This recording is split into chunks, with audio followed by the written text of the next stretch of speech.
আজকাল দেখবেন টাকা পয়সার জন্য কত মুসলমান ইমান বিক্রি করে ফেলে, আছে না নাই? টাকা পয়সার জন্য দুনিয়ার লোভী কিছু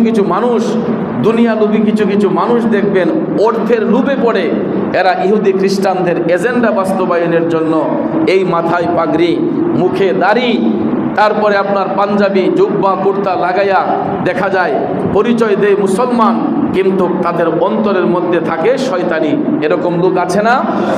যেমনটা ভাইয়ার আমার, বন্ধুরা আমার, এই লোভের মধ্যেই পড়ে তাদের ঈমান আকীদাকে নষ্ট করেছিল সেই কারবালার ময়দানে ইয়াজিদের অনুসারীরা, ইয়াজিদ সহ তার অনুসারীরা তারা পথভ্রষ্ট হয়ে গিয়েছিল ক্ষমতার লোভে এবং সিংহাসনের লোভে, আর তার প্রজারা ছিল সম্পদের লোভে, টাকা পয়সার লোভে।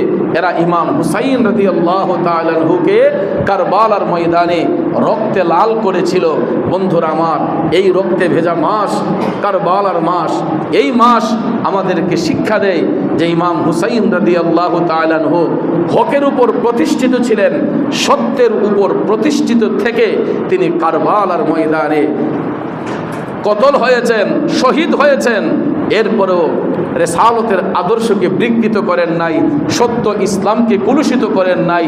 একমাত্র সত্য ইসলামকে অটল রাখার জন্যই কারবালার ময়দানে ইমাম হুসাইন রাদিয়াল্লাহু তাআলা আনহু রক্তে লাল হয়ে শাহাদাতের মকাম লাভে ধন্য হয়ে পৃথিবীর ইতিহাসে কিয়ামত পর্যন্ত অবিস্মরণীয় হয়ে থাকবেন। কথা বলেন ঠিক না বেঠিক?